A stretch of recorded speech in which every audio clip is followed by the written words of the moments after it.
Gone girls and the hunt to find them. I'm concerned. I'm worried. I don't know what to think. You don't sleep. You drive around at night. You're always looking. How can two children be gone and no one knows where they are? But someone knows. The two girls came running across that little field, and she kept telling the kids, get down in the back seat. A secret network of hidden children. I'm turning 16 tomorrow, but instead of a birthday party with my friends, I'm in hiding. It was moving between houses with people who I'd never known. But are the girls part of it? Lieutenant Polinsky called me and said, are you sitting down? And then I knew something was coming. A sudden appearance and an explosive story. He had 6 gunshots, and he was going to shoot all of us. I've never seen anybody that scared before. A family torn apart and accusations of brainwashing. My writing then and what I wrote then, that doesn't sound like me. Footprints in the snow. Welcome to 2020 on ID. I'm John Quinones. The family home is where children are supposed to feel safe. So what would cause Gianna and Samantha Ruckey to vanish with nothing but the clothes on their backs? In 2016, Elizabeth Vargas and her team spent 6 months tracing the teens' footsteps and unraveling the mystery of their disappearance. Along the way, from big cities to frozen farms, sandy beaches to jail cells, they also unearthed a nationwide jigsaw puzzle of children declared missing. But were they? Take this incredible journey with us that begins with footprints in the snow. It is 7 p.m. on a 30-degree April evening in the suburbs of Minneapolis. A spring snowstorm has blanketed the roads. And while most families are settling in for dinner, one family is about to fracture forever when 2 children living at this home vanish. No shoes, no coats, no backpacks, nothing. Poof, they're gone. 13-year-old Gianna and 14-year-old Samantha Ruckey disappear. The only trace? Footprints in the snow. But oddly, there is no manhunt to find the girls, no police press conference. How can two children in the state of Minnesota be gone and no one knows where they are? Their parents are embroiled in an ugly divorce and custody dispute, but they insist they are united in their desperation for the girls.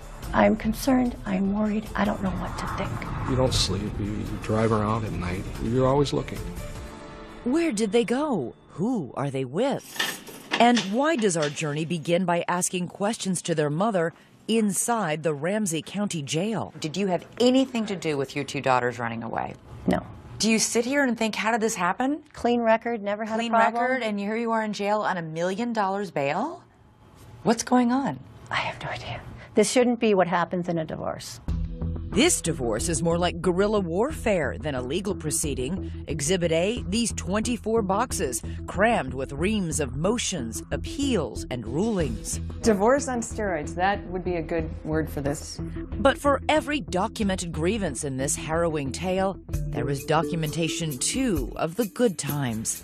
Look at this, Nick! You got 20 years worth of home movies featuring both the Ruckeys in starring roles as an affectionate, feisty couple. You're figuring it out now? Shut up, it just ran out. And doting, loving parents to their 5 children. Dad, it's my birthday! Nico, Samantha, Gianna, Nia, and Gino. It sounds like a busy home. They're wonderful. It was my dream.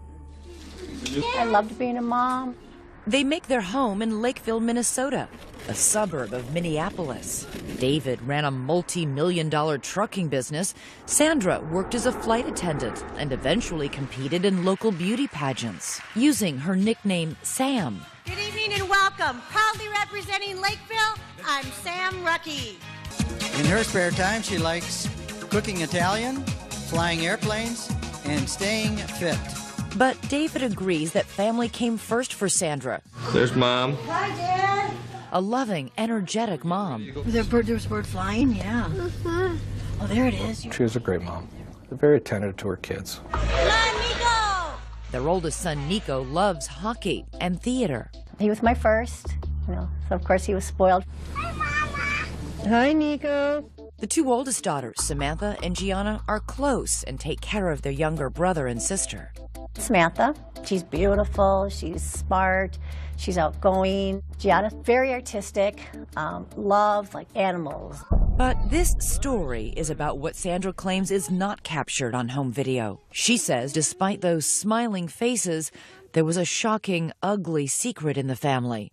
Years of emotional and physical abuse by David. What would he do? Throw things, hammers at me if he got mad. There was black eyes, there was broken ribs. We're gonna lock ourselves in the bedroom because we scared. We just didn't know how his behavior was gonna be from one day to the next.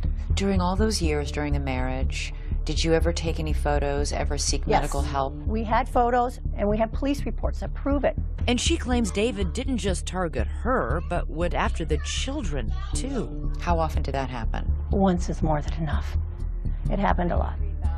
After 20 years of marriage, Sandra says she reaches her breaking point and finally files for divorce. David says it was all a surprise to him. And she just blurted out, I want a divorce. And it caught me off guard. It really did. So you were shocked when she said, I want a divorce? Oh, absolutely. Seeking counsel, he meets with attorney Lisa Elliott. David was pretty much in shock, but the one thing he did say to me is, this will be the craziest case you've ever had. He knew that then? He knew it then. And that was just the beginning. Sandra also gets an order of protection against her husband, saying she is frightened for her life. And then she calls police on him at least 20 times, claiming he continuously violates it. He broke into the house, came running up the stairs, jumped onto the bed that I was at, started choking me, and then took a pillow and started suffocating me. The children, now ages 8 to 14, remain in Sandra's custody and refuse to even see David, rebuffing all of his attempts to connect. It's your dad. Call me. I would like you to call me back. Call me. With his children ignoring him, his frustration mounts. He leaves this message after finding out his oldest son, Nico, dropped out of his longtime sport. Do yourself a favor, get your ass back in hockey. The family court judge, David Knutson, appoints an advocate for the children and several therapists trying to facilitate a relationship with their father. But the children say they don't want one. David's oldest son, Nico, takes to Facebook, writing, "My dad is a bad person. He is abusive verbally and physically." Gianna and Samantha make audio recordings to support what their mother says. This is Gianna Rucky's voice. Being in the same house as my dad, things were really bad. He was abusive. He had anger issues. He'd always be screaming and yelling. Her sister Samantha goes even further. He's choked, slapped, and hit her and verbally abused my mother throughout their marriage. And he's lost on us kids a number of times. Sandra says the children even beg the judge directly to remain with their mother. But the judge determines thus far there has been no evidence of abuse. And based on the findings from a psychologist he appointed, that it is Sandra who is the real problem here. That the children are showing signs of parental alienation syndrome, meaning the reason the children are adamantly opposed to seeing David is not because he's abused them or their mother, but because Sandra has brainwashed them. She tried to destroy his relationship with the children by telling them things and scaring them about what he was doing to them, how he was threatening them. I've never done anything but be there for my children. My kids are my life. This is where the judge takes a drastic and, for Sandra, devastating step. He orders Sandra out of the house and all 5 of her children removed from her custody. That's when everything happened. I lost everything. My whole life ended then. I had no money, no car, no children. I had nothing. How is this possible, Sandra? I don't know. All I'm told is it's a judge's order. There was no findings that I ever hurt the children, that I ever abused them, that I ever neglected them, that I ever did anything to them. David's sister Tammy becomes the children's temporary guardian. She moves into the Rucky home to take care of them, but the 2 oldest girls, Samantha and Gianna, are having none of it. They came in, they were looking at the house, and then they went upstairs, and when they went upstairs, I heard a ringtone, a music ringtone. And I thought, okay, maybe they have a phone. Tammy goes downstairs to the basement, thinking nothing of that call or who might be on the other end. Just 20 minutes later, I didn't hear anything, and I see their shoes in their backpacks. I'm thinking they gotta be here. Well, I go to look around, and they're nowhere to be found. The girls are gone. Then I called 911. Next, where did they go? Who was on the phone? Did you think, where might my 2 daughters have gone? Could they have entered a hidden world? A network operating outside the court system for vigilante parents taking the law into their own hands? And what does their father have to say about all this? Stay with us.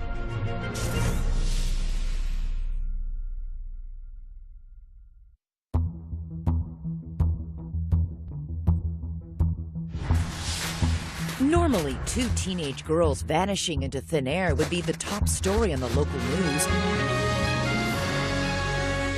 But that's not the case here in Minneapolis. There is no Amber Alert, no search parties combing the woods. Sandra, separated from her children by court order, says she finds out her daughters are missing from her attorney. What was your reaction? What any mother's reaction would be. I'm concerned, I am worried, everything was going through my mind.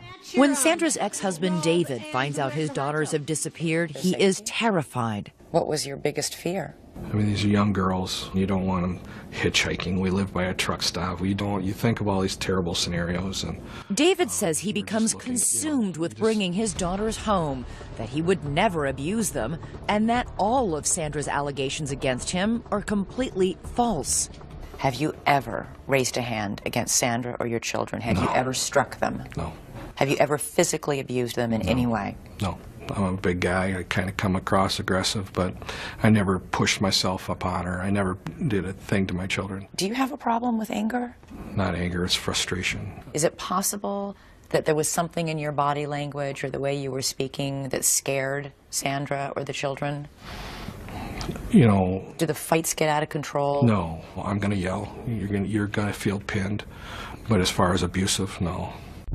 But if there wasn't any physical abuse, how is it possible that the Rucky children would tell such frightening stories? Lisa Elliott is David's attorney. They are parroting what their mom is saying. But they're not young children. No. Why would they do this? I think she had them so afraid of what would happen if they went with their dad that she said, you have to say this or you're going to end up with your dad. And David begins to suspect that Sandra knows more than she's saying about their missing daughters. You and Sandra had been involved by this point in a lengthy and bitter custody fight. Did you think she might have something to do with this? Yeah, oh yeah. As the weeks pass with no sign of Samantha or Gianna, David says he spends his nights driving the streets, searching. He begins tailing Sandra to see if she might lead him to the girls, and even hires a private investigator. You can't get rid of that pain. It never goes away. My mother, mostly, would, I'll say, you know, prepare yourself. Prepare yourself for what? If you never find the girls. How? I couldn't stop looking. The same cannot be said for Sandra, who appears to go back to life as usual, hopscotching around the world as a flight attendant, popping up on Facebook at an NHL Finals game, and lounging on a boat with friends. Did you call the police? I had an order not to contact the police. You have a right to contact the police if you're a victim of a crime or if you're I have a court in order danger. from Judge Knutson that I am not to contact the police. But this court order directly contradicts that, specifically stating that Sandra should report any information she has about the girls' whereabouts to authorities. So you did nothing when you found out they were missing then? Okay, I guess if you're in that situation where you've been stripped of everything related to your children, you don't know what to do. If one of my children went missing, I'd be out there with a sandwich board saying, find my child. The courts had completely tied my hands. 1 month after the girls' disappearance, there is a bizarre twist in the story. They show up, but in a place no one expects. The Rucky girls say they want to be heard. On local television. They met with us at a hotel. We don't know who brought them here. The local Fox 9 station airs this story, and right there, sitting in front of the reporter, are the 2 missing Rucky sisters. I'm just really scared it's going to end really badly. And once again, they back up what Sandra has been saying. He was abusive. Really. In what way? Emotionally, verbally. I mean, our mom was always our protector, but now there's no one there to protect us. I watched them pleading their hearts out, asking for help. That's what I saw. His 2 children begging for help. The Fox report includes an alarming allegation about David. This time, it is a chilling story about him wielding a gun and threatening to murder his entire family. Sat down at our kitchen table and said that he was going to shoot all of us. He had 6 gunshots, and he was going to shoot all of us, my mom included. David insists this claim is as baseless as all the others. I was glad to see my girls, but, you know, what I was hearing coming out of their mouths was hard. To local newspaper reporter Brandon Stahl, however, the most shocking thing wasn't what was in the story, but what was left out. There weren't any questions about, well, wait a second, we have 2 missing kids here. Are you being taken care of? Who's taking care of you? I wanted to know how they were doing. Were they okay? And as quickly as you can change the channel, the girls are gone again, vanishing back into the night. Months pass. Their faces appear on the missing and exploited children's website and on thousands of plastic bags distributed in northern Minnesota. The search continues for the Rucky girls. Their parents' epic divorce drags on until the judge finally makes his ruling. In a painstaking 60-page order, he drops a bombshell, awarding full custody of all 5 children to David, writing of Sandra's allegations of abuse that the court has not received any evidence to support her very serious allegations. He went on to say Sandra refused to cooperate with any of the professionals appointed in this case. For David, it is total vindication. 17-year-old Nico, 13-year-old Nia, and 10-year-old Gino return to their father's care. And while David works to mend his fractured relationship with them, his 2 missing daughters are no closer to being found. How were the 3 children reacting to the absence of their sisters? Were they worried? This was a big-time white elephant in the room. It just, you know, it was always something that was just there. The secret of what really happened to the Rucky girls holds for 2 alarming long years, until someone who knew that secret, someone who kept it, finally speaks up. You knew Sandra was lying. I thought she was, yeah. Well, you knew she was. And a secret underground network willing to defy court orders and hide children. We sort of pass messages. We use a lot of burner phones. Could this group hold the key to finding the Rucky girls? Stay with us.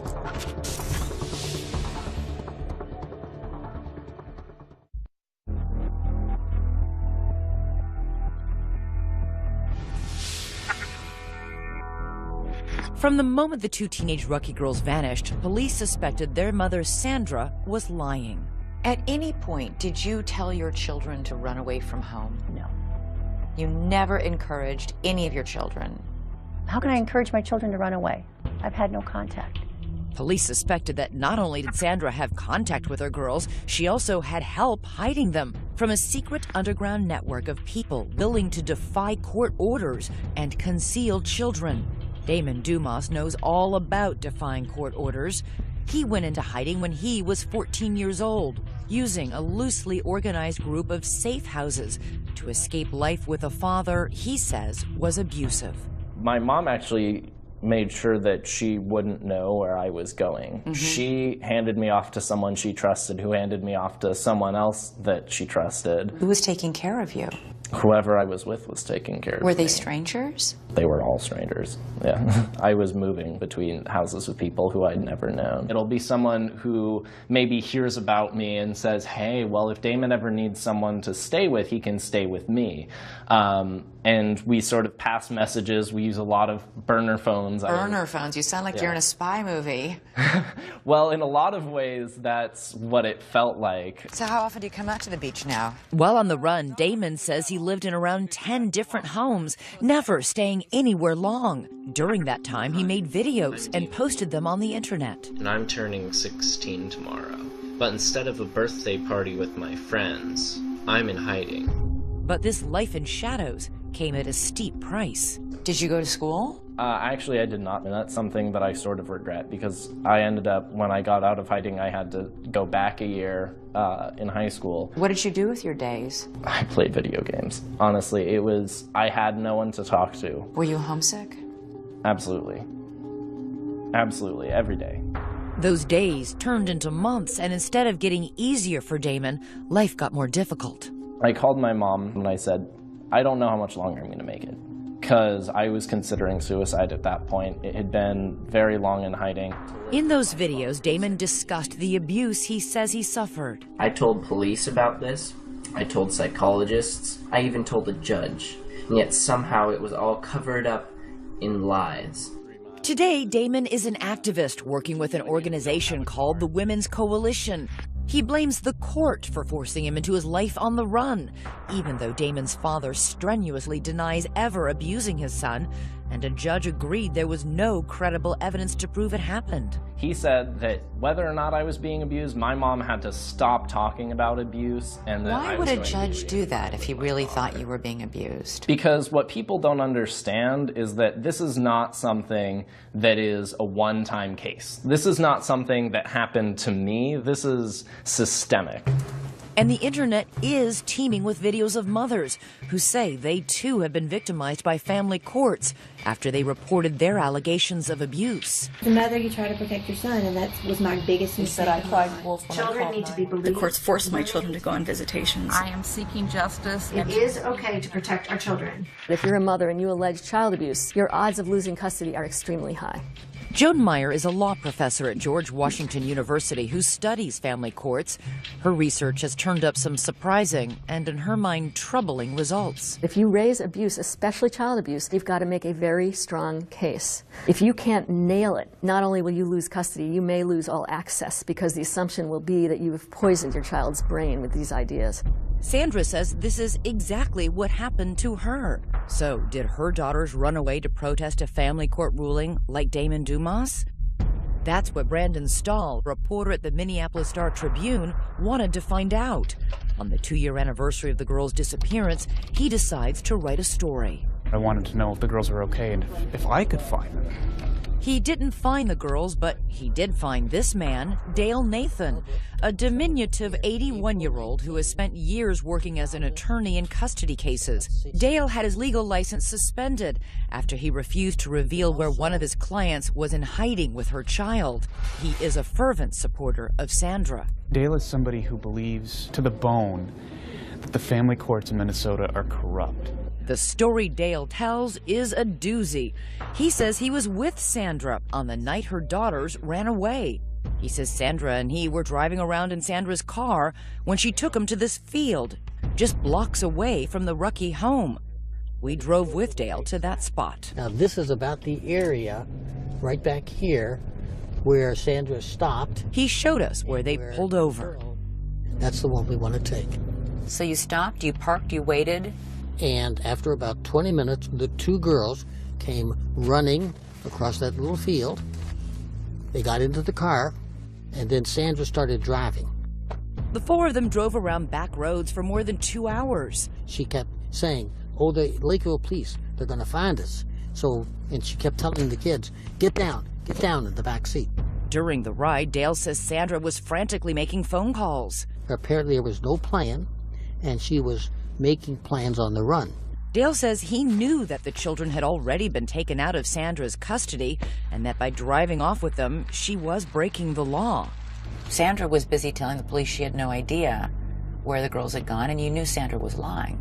I thought she was, yeah. Well, you knew she was because you were in the car with her. That's true. Right. You're right. So if you knew she was lying about that, why didn't you go to police and say, I know what really happened? I think Sandra was trying to protect her children. I wasn't going to betray that. Dale insists he couldn't help even if he wanted to. He doesn't know where Sandra ended up taking the girls. After hours of driving around with him, she dropped Dale off at a truck stop and then drove away with the girls still in her car. Last April, the Star-Tribune published Brandon Stahl's story, and one reader in particular was riveted. What did you think when you read the account of Dale Nathan? Dumbfounded. Or like, this is completely validates everything you suspected. Everything. At that point, we knew Sandy was involved. And now police know too. They arrest Sandra and charge her with 3 felony counts of deprivation of parental rights. She's thrown in jail on $1 million bond. But the mystery remains, where are the girls? 1 month after Sandra's arrest, there is stunning news. Lieutenant Polinsky called me and said, are you sitting down? And I knew something was coming. Next, the Rucky girls found at last. But where have they been? Who took them in? We're on our way to find out. And you may be surprised by what we find behind this door. Stay with us.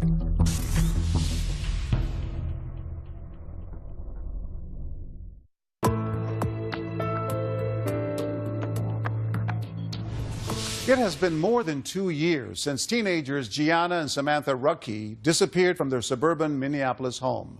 With their parents locked in a fierce divorce battle, authorities suspect the girls' mother knows where they're hiding. Still, everyone is in for a shock.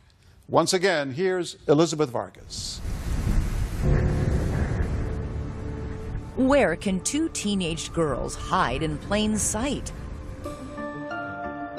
Deep in the snow-swept fields of Minnesota's North Country, amid miles and miles of desolate, untouched land, this speck of property, a farm called the White Horse Ranch, holds the secret of the missing Ruckey daughters.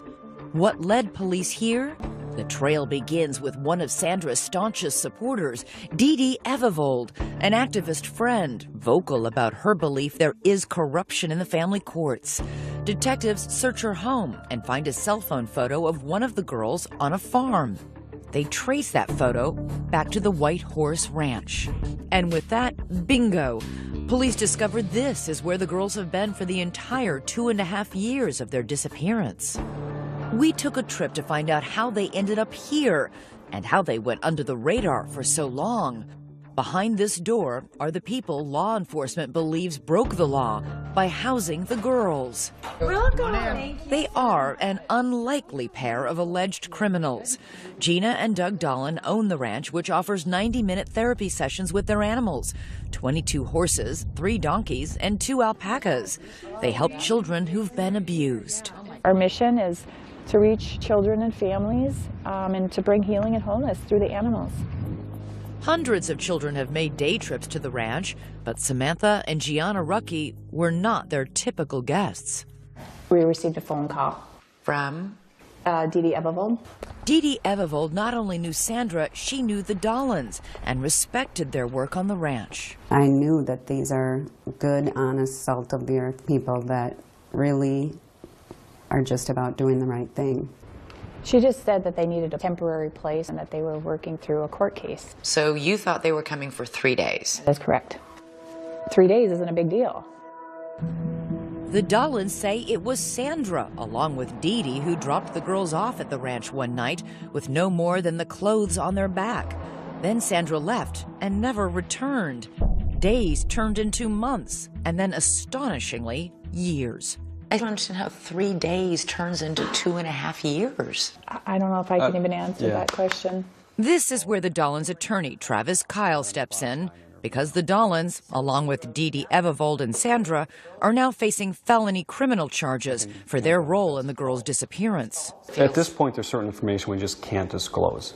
But they can say that in that long period of time, the Dolans never saw Sandra again. They spoke to her by phone only a handful of times.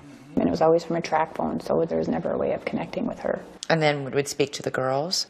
No. No. She didn't want to. I mean, she was very concerned about them and tell them that I love them. I almost feel like she knew that they were safe here. Don't you think that's a little weird? Mm-hmm. We run into a lot of weird stuff here. While the Ruckey girls are away from everyone and everything they know, communing with the alpacas, 3 hours south, their fathers scoured the earth for any sign of them. Why did you keep them here, despite the fact that you knew a parent was looking? I wouldn't say that we kept them here. We allowed them to stay. They could have left at any time. They didn't want to leave. But didn't you know that people were looking for these children? I can't answer that. Not at this time. Our choices were to put them out on the street or give them a place to live. And we did not want them out on the street. They told you they would continue to run away if forced to return to their father? But you must have known, you did know, that they had a father who was looking for them. Did you ever think about him? I thought about them living on the street and what would happen to them if they were on the street. Did you try and reason with them? They're girls, they're minors. They're not allowed by law to decide where I get to live and what's best for me. Yes, we did. A number of times. And it was a lot of fear. I've never seen anybody that scared before. Did they ever sound coached to you? No. No. I believed him, 100%.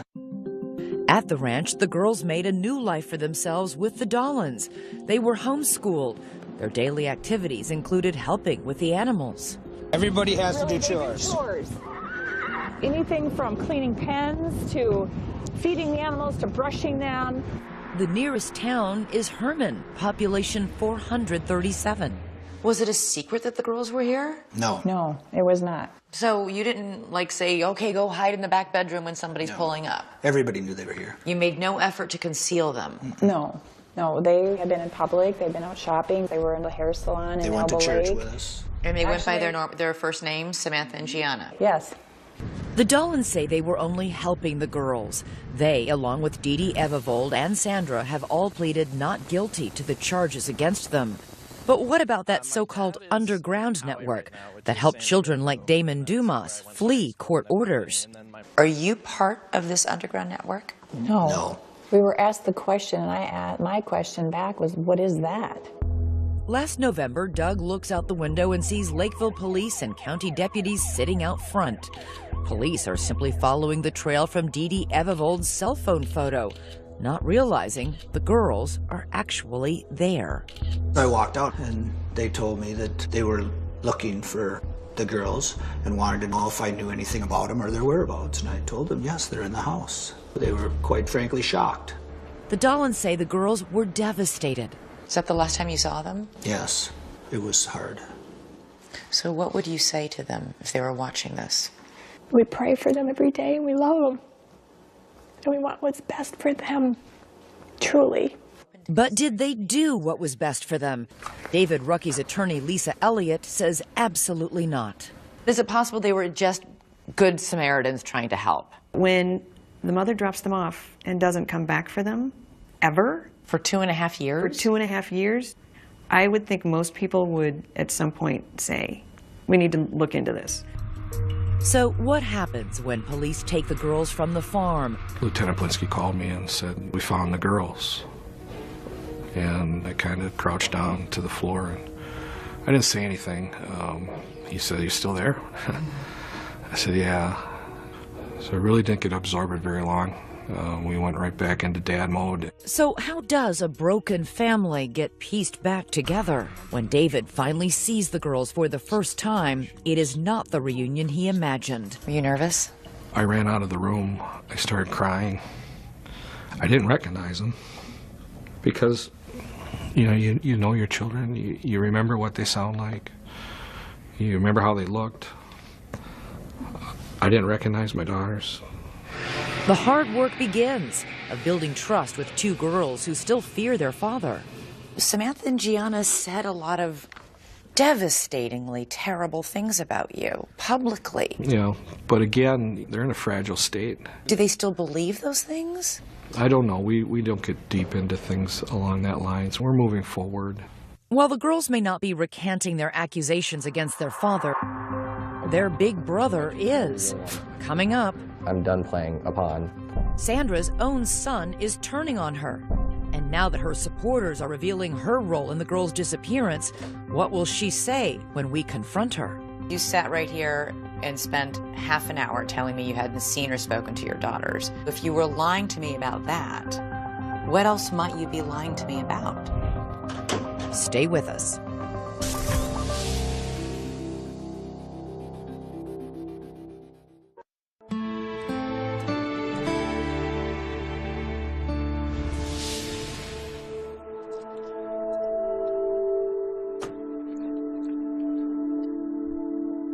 For the second time in 2 months, we have come to the Ramsey County Jail in St. Paul, Minnesota, to visit inmate Sandra Grazzini-Rucki.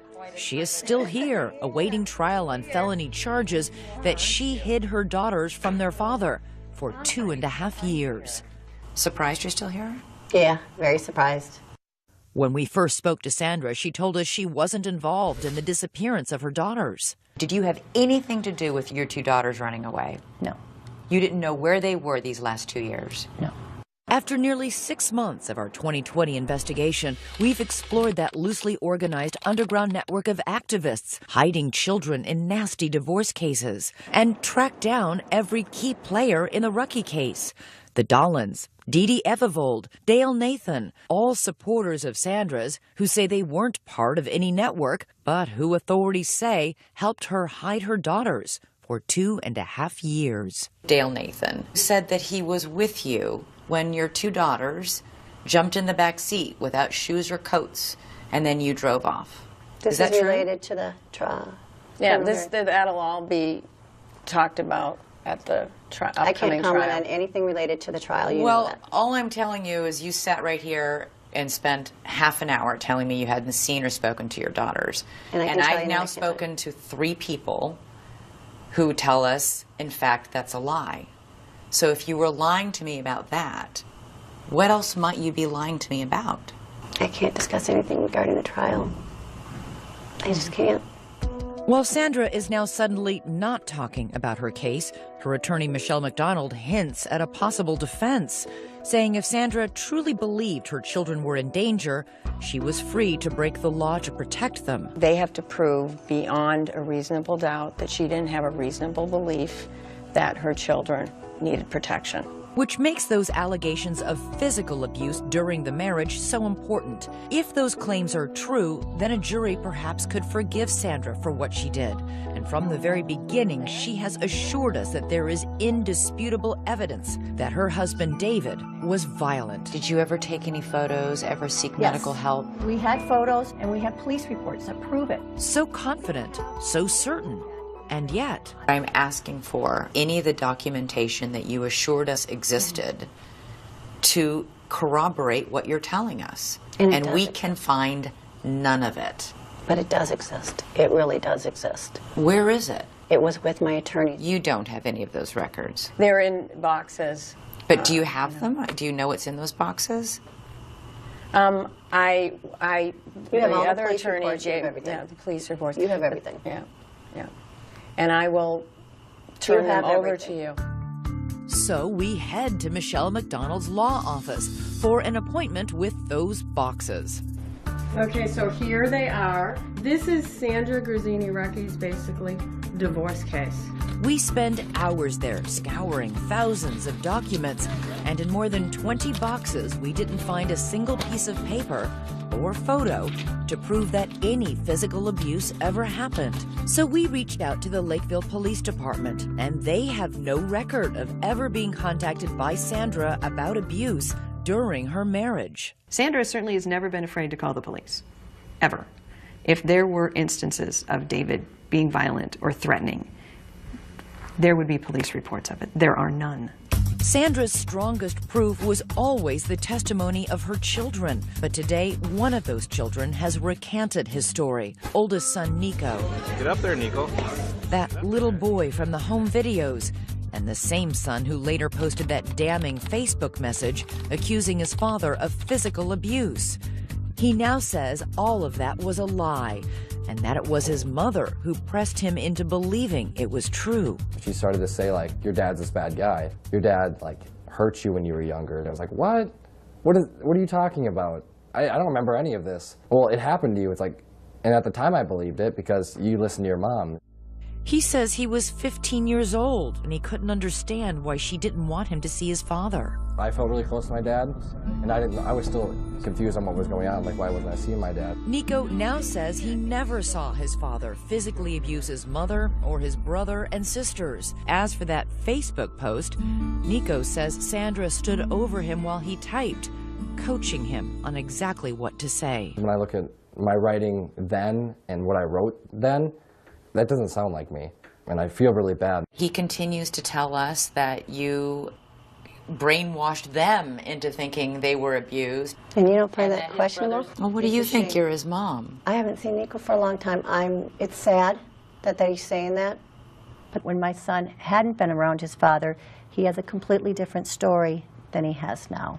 Did you somehow convince your own kids that their dad was abusing them? No. No. To this day, she says she stands by every decision she has made, every battle line she's drawn, every consequence she and her children have suffered. The two daughters, they spent 2 years working on a horse farm. They didn't go to school. You don't think I think about all these things?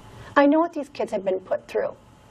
But it wasn't me who put these through. This was the system that put them kids through this. David and his attorney, Lisa Elliott, say this was never about keeping her children safe.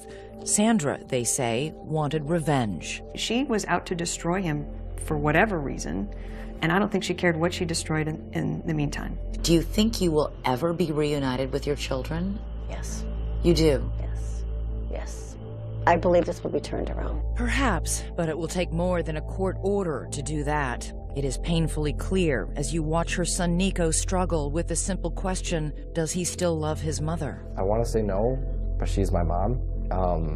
She just doesn't feel like a mom. Nico, wave it down. For now, all that remains is a heartbreaking time capsule of a family that no longer exists. Happy New Year! Happy New Year! Oh my God, I haven't seen them in years. Where'd you find pictures? My babies. Sandra, are you making any comment today? Sandra is now out of jail. She was released after 130 days behind bars. I do appreciate the air and the sun. I will say that.